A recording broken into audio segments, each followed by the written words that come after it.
আসসালামু আলাইকুম।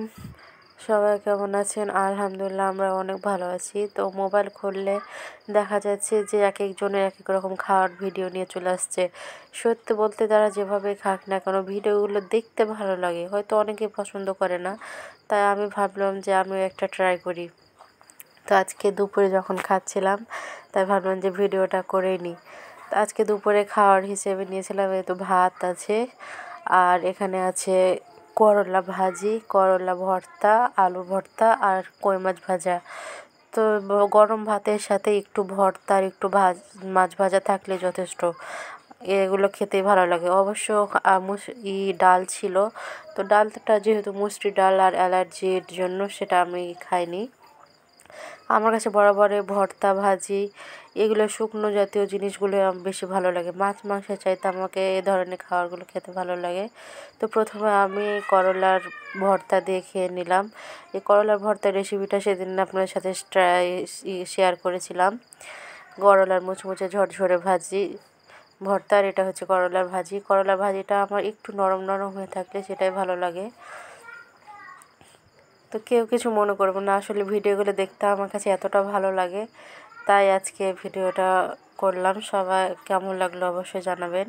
তো ফাইনালি আমার করলার ভাজিটাও খাওয়া শেষ। এখন এই ভাতটুকু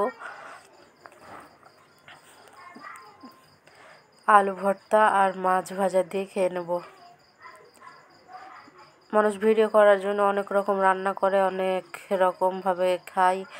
আমার ওগুলো অবশ্য পছন্দ না। আমি যেটা খাচ্ছি সেটুকু দিয়ে ভিডিও করেছি, এক্সট্রা কোনো কিছু প্রয়োজন নেই।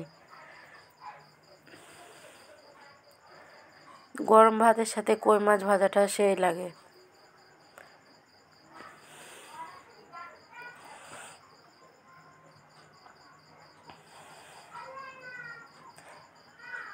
আজকের ভর্তাটাও দারুণ হয়েছিল খেতে।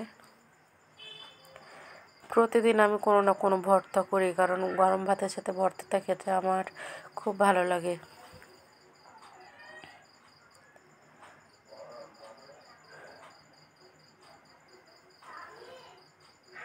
এই তো আমার খাওয়াটা প্রায় শেষের দিকে।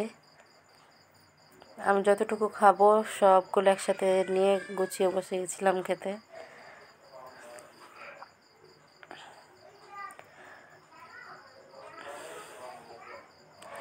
আলহামদুলিল্লাহ খাওয়ারটা দারুণ ছিল। আমার বরাবর শুকনো ভাজি ভর্তাটা খেতে ভালোই লাগে। তো আপনাদের সবার কাছে কেমন লাগলো অবশ্যই জানাবেন। সবাইকে দেখে আসলে ভিডিওটা করা, কারণ এ ধরনের ভিডিওগুলো দেখতে খুব ভালো লাগে।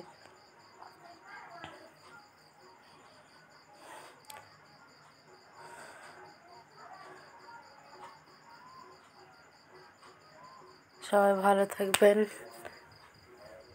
আল্লাহ হাফেজ সবাইকে।